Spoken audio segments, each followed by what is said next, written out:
So yesterday we learned about disjoint and overlapping events. And in a nutshell, basically what we were looking at is what is the probability that one event happens or the other one happens, one or the other. So if I'm flipping a coin, what's the probability that I land on heads or tails? And we decided, we agreed that it's not possible to land on both, right? Okay. And if both are possible, so for example, if I wanted to choose a 7th grade student and I also wanted to choose a boy, is it possible to have 7th grade students who are boys? So the overlapping ones, the ones where they could share an outcome, remember we subtracted that out of the probability. You guys remember that? So we found the probability of both, but then we subtracted the ones that actually could be both, could basically have both outcomes. So it was one or the other. Well, today I'm going to look at specifically the probability that both events happen. Now, whether they're independent of each other or dependent on each other, we have to determine that. So we're going to look at the differences between independent and dependent events. All right, so here we go. An independent event occurs if the first event does not affect the probability of the second event. And if that is the case, then I multiply their probabilities together. So yesterday I added them. Today I'm going to multiply them to find the probability that both of them would occur. So yesterday it was either or, one or the other. Today I'm looking for the probability that both events would occur. So if they're independent, they have no effect on each other. But if they're dependent, then the results of the first event will affect the probability of the second event. And in that case, I'm going to use the probability of A and multiply it by the probability of B happening given that A happened first. And we'll talk about that more in just a minute. Okay, so in example 1, I'm going to look specifically at the differences between independent and dependent events. Now, the purpose of this example is to help you see the difference in some of the wording between the two. So look at the first one. It says you toss the coin and it shows heads. You toss the coin again and it shows tails. All right, so I've got a coin and I toss it. Say it lands on tails. Does that give me any prediction of what my results are going to be the next time? No. Does it have any effect on it? No. So it's independent. Okay? It's independent because it has no effect on the result that happens next. So let's look at the second one. You randomly draw a name from a hat. So let's say we put all of our names in a hat and we drew someone's name from the hat.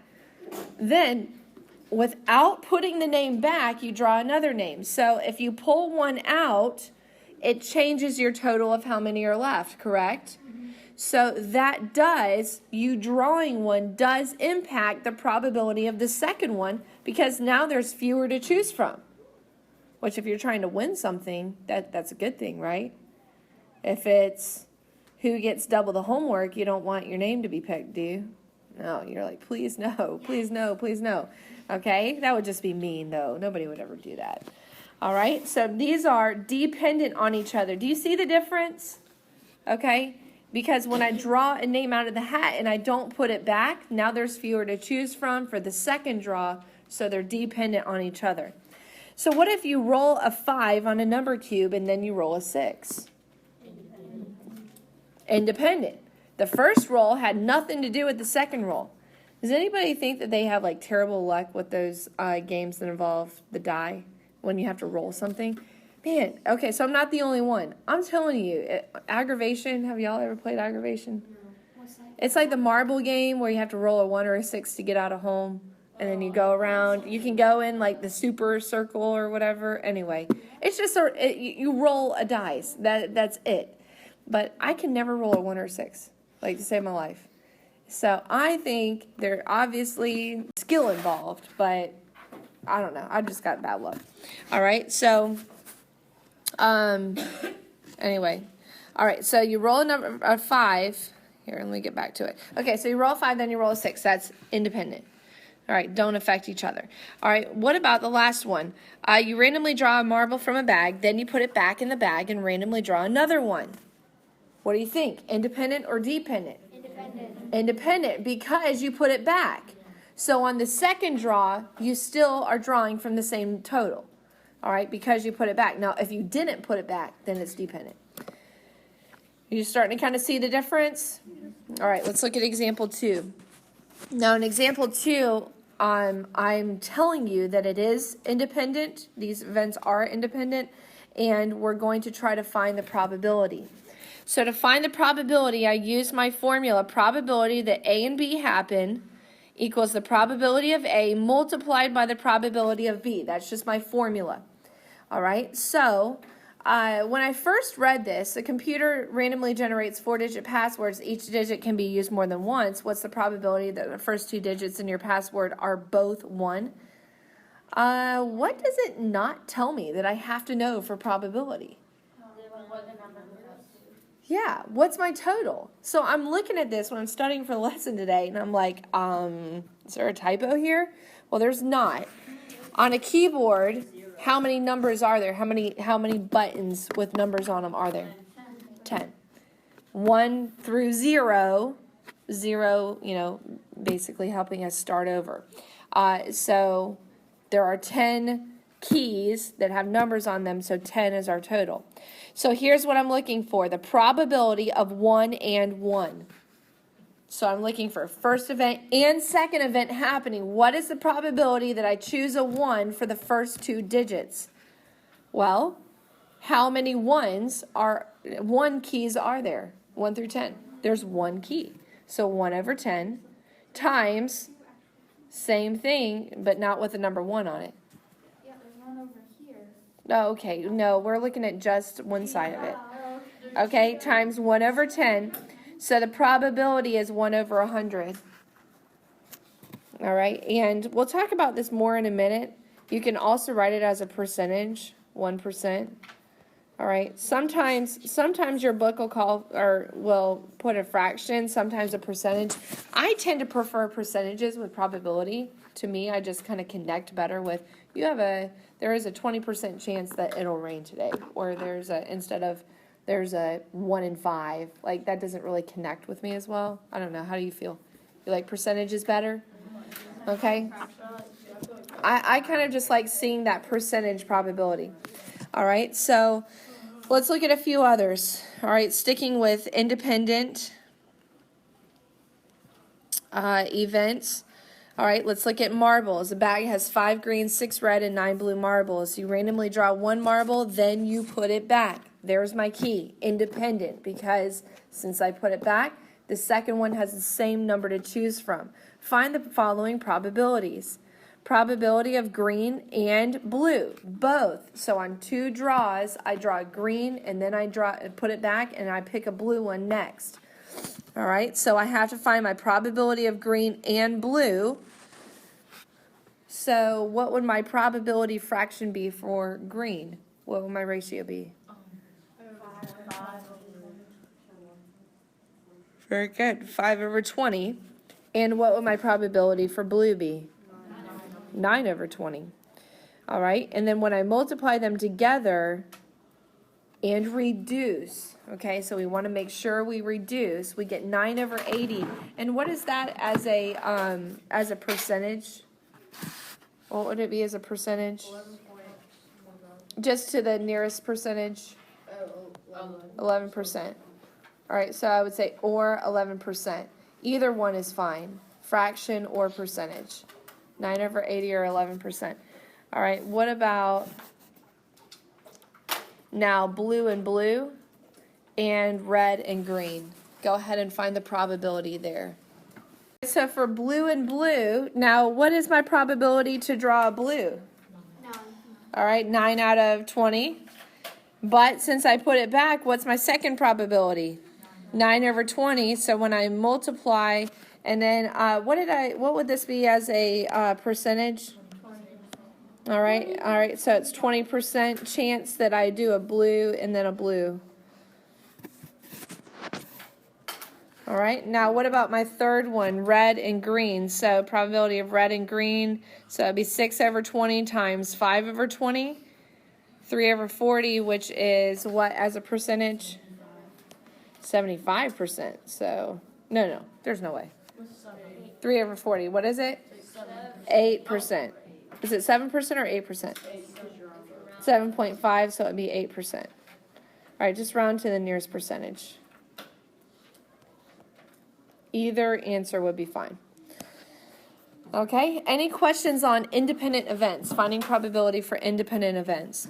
So now let's look at dependent events. So dependent events, the first result directly impacts the second result. Dependent. All right, there we go. Okay, so it says a jar of jelly beans contains 50 red, 45 yellow, and 30 green jelly beans. You reach into the jar and randomly select a jelly bean, then select another without putting the first jelly bean back. What is the probability that you draw 2 red jelly beans? Okay, so here's the difference. You pick a jelly bean out of that jar, you better eat it. Don't put it back. That's gross, right? It's like double dipping, same type of thing. You don't know what people's hands have been. You pick one, you touch your one, you don't put it back, okay? So this is dependent because when I take one out, it affects the total that are left, right? Okay, that's basically what I'm going for here. So what is the probability then that I would first select a red? All right, well, how many red are there? 50, and how many total are there? How many total do I have? 125. All right, so that's my first one, no big deal. But now that the first event has happened and I actually happen to pick a red, now I need to find the probability that I get another red given that my first one was red. That's what given means, that I pick a red given that red has already been chosen. So now, how many reds would I have left? 49, and what would be my total? 124.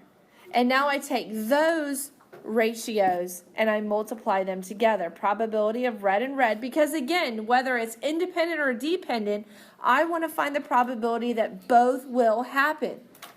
It's just with dependent events, since it doesn't get replaced, my second probability is affected. So I have to account for that. All right, so now it's 50 over 125 times 49 over 124. I multiply those two numbers together and I get this really huge fraction. All right, your calculators will automatically reduce it, and that's fine because we're not leaving our answer as a fraction. On these, that does us no good. If I say to someone, that's your probability, that won't make any sense to them. Change it to a percentage and round to the nearest percent. And what would it be? 16%. All right, so we're going to write these answers as percentages. Any questions? Think you can do one? Okay, dependent. All right, so let's look. Let's see. We've got, find the probability now that you would select yellow then green. So same scenario. You reach into the jar and you don't put it back because that's gross. All right, we don't eat the peanuts off of, the cashier stand either. Ew. Again, people touch them. Yeah, we don't want to do that. Okay, so that's just a little bit of advice for you as you kind of venture out. All right. Has anybody ever seen Elf, where he picks the gum off the bottom of the rail? Yeah, gross. Okay, that's so gross. All right, find the probability of yellow then green. Find the probability of yellow then green. All right, so again, you drew it and didn't put it back, so you have to account for that. All right, so what was my probability for yellow? Okay, and what was my probability for green given that yellow was picked first? 30 over 124. So I just have to change that one number. But that one number does have a bearing on the final probability. All right, so yellow and green, I multiply them, change to a percentage. Did you get 9? Who got 9? Okay, good. Any questions? All right, I think we have one more. All right, so now I'm not going to tell you whether it's, we have two more, whether it's independent or dependent. You have to figure it out. All right, and then once you figure out if it's independent or dependent, then you solve. All right, so go ahead and read this example, and then find the probability. What did you think? Independent or dependent? Yeah, they're dependent because you don't replace it. So we find we did 5 over 11 times 6 over 10 to get 27%. Did I get who got 27%? All right, awesome. One more problem. Okay. Hopefully, are you getting the hang of this? Yeah. Okay. So again, you have to decide which one's which. Let's see. It's this one. Blue, then blue. Okay, make sure you read it. Read the whole problem because it's not exactly the same. You have to decide independent or dependent. Are they independent or dependent? They're independent because we put it back. So since they're independent, we went 5 over 11 times 5 over 11, 21%. 21%. Did you get it? Okay, so guys, that's it for independent and dependent events. All right, does one impact the second one, or are they separate? All right, so that's it for today's lesson.